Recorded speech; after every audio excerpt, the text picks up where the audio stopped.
But for people that are using this more recreationally or in the biohacking sphere of things, what kind of benefits can they expect? And, what are some of those things that they can do to optimize what they're getting out of the hyperbaric therapy?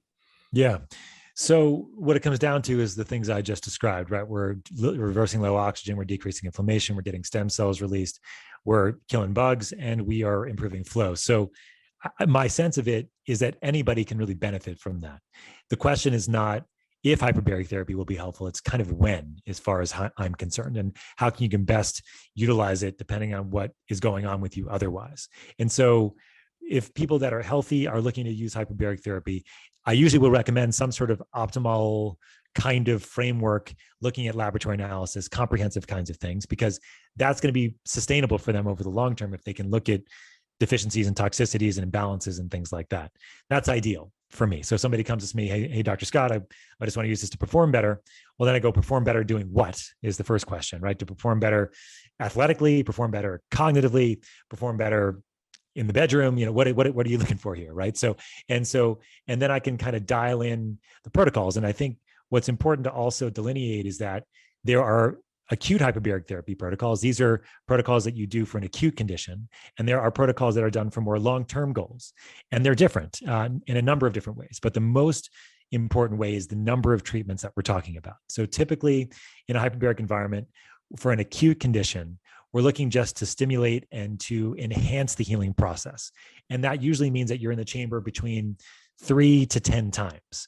And these are chamber treatments that are usually done after after the acute issue happens. Sometimes they're done before, though. For example, if you have a known surgery coming up and you want to pre-oxygenate your tissue, there's some data that says that using hyperbaric therapy before you get the surgery can help prepare your tissue for the surgery itself, and you will heal faster. So you do a couple of treatments before and you do 3 to 5 treatments afterwards, and your healing time on average can be about 50% faster if you're relatively well optimized. If you're not as well optimized, it might be a little bit on the lower end of that spectrum. But I can't tell you how many times I've had people come in after their surgical follow-up. They've had their surgery, they did hyperbaric therapy before, they did it afterwards, and the surgical follow-up, and the doctors are just amazed at how fast that they're healing. This could be anything from a knee surgery, like a knee replacement, arthroscopic surgery, whatever, or it could even be something as vain as a plastic surgery, and you don't want to have raccoon eyes for 2 weeks, you want to have it for 1 week instead. And you can see hyperbaric therapy have a significant benefit, and not doing that many sessions. We're talking about 3 to 5 sessions, maybe 2 before, maybe 3 afterwards. And you can see a significant difference in that healing process for the reasons I mentioned before: the decreased inflammation and swelling, getting more oxygen to tissue, et cetera, more flow. And for the longer term protocols, though, when you have a longer term condition where you're looking to really shift that epigenetics in a way that helps optimize from that foundational level, then you're looking at treatment protocols that are anywhere between 20 to 40, sometimes 60 or 80 sessions in the hyperbaric environment. These sessions are usually done Monday through Friday with weekends off for that period of time. Now, there are exceptions though. Like if you're doing this from a recovery perspective, say you're just looking to optimize muscle recovery from a workout, one-off sessions, I would call that more of an acute issue, right? You have an acute muscle trauma because you've just exercised, and now you want to recover from that exercise. You get into a hyperbaric environment once after your hard workout, you're going to recover faster and better the next day. For example, for me, I had a hard workout yesterday.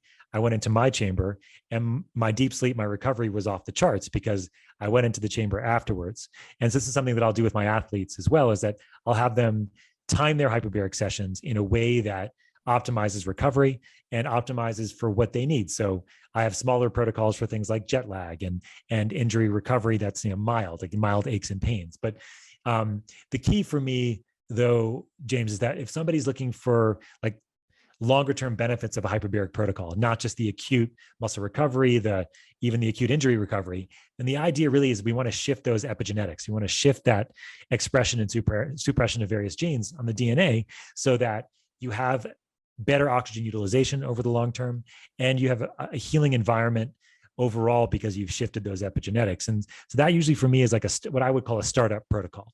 Like you start up and use hyperbaric therapy for 20 sessions, ideally for me.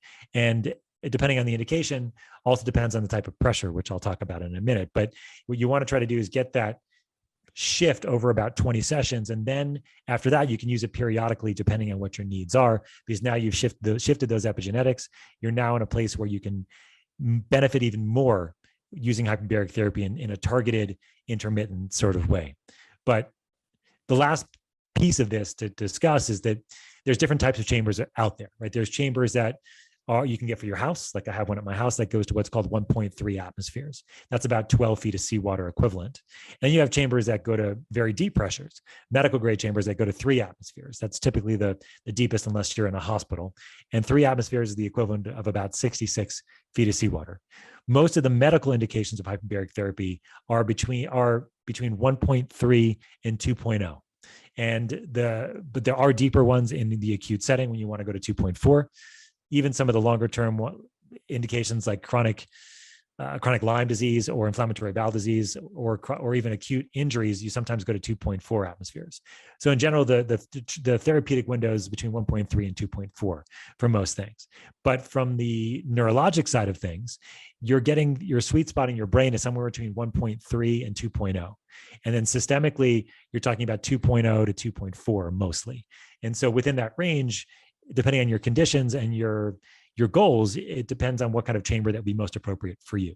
So for most people that are looking for longevity, biohacking, optimal performance, the mild units tend to do a good job because you can also start adding in other types of technologies that you do before, during, and after to kind of leverage the technology, leverage the hyperbaric environment, and then use it to achieve your goals. In other people, it's better to go to deeper pressures depending on their conditions and their goals as well. Yeah, that's great to know that some of these home units is not just people, throwing their money away, that there's still some benefit to be had by those when it's done in combination with other things for overall optimization.